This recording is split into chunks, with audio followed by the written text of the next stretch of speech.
What's up guys, welcome back to our very own channel CA Raunak Agrawal. आप सब जानते हो कि क्लास 10th सीबीएसई के एग्जाम्स कैंसल्ड कर दिए गए हैं। Students are directly being promoted to 11th standard. तो इसी के साथ साथ आपका रिजल्ट भी आ गया है। ऐसा समझिए कि आपकी एग्जाम्स कैंसिल हो गई है और आप डायरेक्टली 11th स्टैंडर्ड में प्रमोट कर दिए गए हो। अब सर मार्किंग की बात अगर की जाए तो मार्किंग किस बेसिस पे मिलने वाली है, क्या क्राइटेरिया रहने वाला है, उस पर अभी तक कोई क्लैरिटी नहीं आई है। उसकी जैसे ही क्लैरिटी आती है हम आपको एक वीडियो के ज़रिए वो क्लैरिटी जो भी बेसिस है वो हम शेयर करेंगे। इसी के बावजूद अगर students are unsatisfied, are not happy with the scores, जो भी रिजल्ट निकालते हैं उससे अगर आप सेटिस्फाइड नहीं हो, सो इन दैट सिनेरियो ऐसे स्टूडेंट्स एग्जाम दे सकते हैं। अभी तो नहीं, आज की केस में, आज की सिचुएशन, आज के सिनेरियो को देखते हुए अभी तो एग्जाम्स नहीं दे सकेंगे, लेकिन फ्यूचर में जब भी सिचुएशंस कोविड-19 का जो सिचुएशन है वो जैसे ही थोड़ा कंट्रोल में आता है वैसे ही स्टूडेंट्स एग्जाम दे सकते हैं अगर उन्हें एग्जाम देनी है, if they are unsatisfied with their result, unsatisfied with their marks. Okay, तो सर ये तो थी बात क्लास 10th की। अब मोस्ट इंपॉर्टेंट बात करते हैं हम क्लास 12th की। तो CBSE class 12th exams postponed कर दिए गए हैं। क्या किए हैं सर? पोस्टपोन्ड, कैंसल नहीं किए। मार्क करना है, ध्यान लगाना, एग्जाम्स पोस्टपोन्ड हो गई है। और सर फिर अब ये एग्जाम्स होने वाली कब है? तो इसके लिए 1 जून को रिव्यू करेंगे। 1 जून को रिव्यू करेंगे, फिर से एक मीटिंग होने वाला है जिस मीटिंग में सिचुएशन आज से 2.5 महीने बाद सिचुएशन कैसे रहने वाली है उस सिचुएशन को वो रिव्यू, 1.5 महीने बाद सिचुएशन कैसे रहने वाली है उस सिचुएशन को रिव्यू करने वाले हैं, डिस्कशन करने वाले हैं। और उसके बाद में हमारी क्लास 12th की डेट शीट निकलने वाली है, सेंटर्स अलॉट होने वाले हैं और फिर हमारी एग्जाम्स कंडक्ट होने वाली है।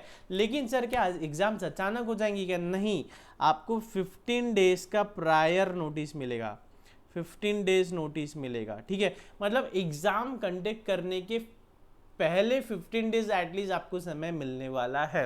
ओके, तो इसका मतलब सर अगर 1 जून को भी डिसाइड होता है तो 15 जून तक तो हमारी एग्ज़ाम नहीं होने वाली है।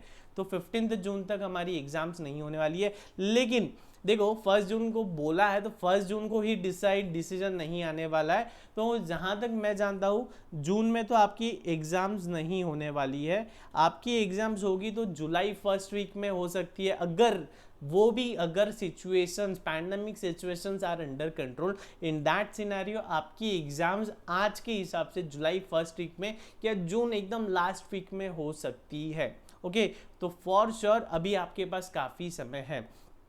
अब बात करते हैं सर ऐसे स्टूडेंट्स की जिन्होंने अभी तक पढ़ाई स्टार्ट नहीं की थी। तो माय डियर फ्रेंड्स, अभी आपके पास देखो अप्रैल के 15 डेज रखे हैं, अप्रैल के 15 डेज बचे हैं, मई के पूरे 30 डेज है एंड जून के भी हम 30 डेज पकड़ रहे हैं एंड जून के 30 डेज है। तो ऐसे कुल मिला के 2.5 मंथ्स आपके पास है and that's more than, it's more than sufficient. 12th class की पढ़ाई करने के लिए 2.5 मंथ्स मोर देन सफिशिएंट है। 2 महीनों का तो हमारा क्रैश बैच ही होता है, उस पर ही बच्चा पूरा पढ़ के 95 प्लस निकाल लेता है। तो 2.5 मंथ्स आपको मिल रहे हैं। अगर अभी तक आपने पढ़ाई स्टार्ट नहीं की है तो अब जाग जाओ, अब आपको एक और सुनहरा मौका मिल रहा है एग्जाम्स के लिए, फिर से आप प्रिपेयर कर सकते हैं। नेक्स्ट, अब ऐसे स्टूडेंट्स जिनकी पढ़ाई अच्छी तरह से हो रखी है, जिन्होंने बहुत कुछ पढ़ लिया है, वो स्टूडेंट्स अब क्वेश्चंस रैंडमली क्वेश्चन सॉल्व करना स्टार्ट कर दे। ठीक है, रैंडमली क्वेश्चन सॉल्व करना स्टार्ट कर दे। देखो दो बात होती है, कंसेप्ट एंड क्वेश्चंस। तो प्रायोरिटी होनी चाहिए कंसेप्ट को, लेकिन अगर आपने थॉरली 2 बार 3 बार पढ़ लिया है, आपकी पूरी पढ़ाई हो रखी है, तो आप कंसेप्ट न पढ़ते हुए डायरेक्टली रैंडम बेसिस पे जो भी बुक से आप पढ़ रहे हो उस बुक से आप क्वेश्चन सॉल्व करना स्टार्ट कर दे। ठीक है, और जो स्टूडेंट्स ने बिल्कुल पढ़ाई नहीं की थी वो पहले कंसेप्ट पढ़े, पहले 1.5 मंथ्स वो कंसेप्ट पढ़े और लास्ट में 1 मंथ वो क्वेश्चन सॉल्व करे। ठीक है, जो स्टूडेंट की पढ़ाई हो चुकी है वो अभी डायरेक्टली क्वेश्चन सॉल्व कर सकते हैं, जो स्टूडेंट्स की पढ़ाई नहीं हुआ है वो 1.5 मंथ्स तक में कंसेप्ट कवर करे और लास्ट के 1 महीने में वो क्वेश्चन सॉल्व करे। ओके, इतना ही नहीं सर, अभी क्या किस चीज़ पे हमने ध्यान देना चाहिए, अब क्योंकि देखो एग्जाम्स का कुछ क्लैरिटी आ नहीं रहा है कैसे होने वाला है, माइट बी एमसीक्यूज पे ज़्यादा फोकस करना चाहिए।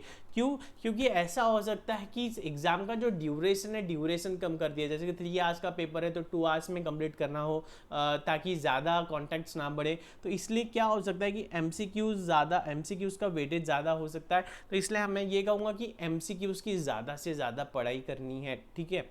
सेकेंड, क्वेश्चन ज़्यादा से ज़्यादा सॉल्व करके देखने हैं आपको, ठीक है। ये 2 बातें मोस्ट इंपॉर्टेंट है, ये 2 बातें आपको फॉलो करनी है। अब बात आती है सर एंट्रेंस एग्जाम्स की हमने पढ़ाई करनी चाहिए क्या? अभी एंट्रेंस एग्जाम्स की हमने पढ़ाई करना चाहिए क्या?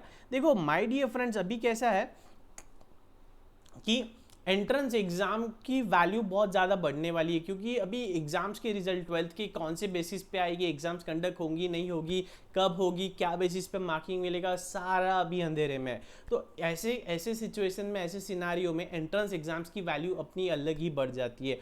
तो आपको एंट्रेंस एग्जाम्स की पढ़ाई तो करनी ही थी, ये बात तो हमारी पहले से ही क्लियर थी स्टूडेंट्स की। लेकिन सर क्या अब is it right time to start the preparation for exam, entrance exams? तो यस, बिग यस, आपको अभी एंट्रेंस एग्जाम्स की पढ़ाई स्टार्ट कर देनी चाहिए। तो स्टार्ट कैसे करेंगे सर? हम टाइम अलोकेट करेंगे, जैसे कि 50-50 या 60-40, 60-40 बोलो या 50-50। जैसे कि अगर आप 10 आवर्स पढ़ते हो तो 10 आवर्स में से 6 आवर्स आप एंट्रेंस एग्जाम्स की पढ़ाई करो। जिनकी पढ़ाई हो चुकी है, देखो जिनकी एकेडमिक्स की पढ़ाई हो चुकी है वो 6 आवर्स एंट्रेंस की पढ़ेंगे और 4 आवर्स एकेडमिक्स पढ़ेंगे, ठीक है।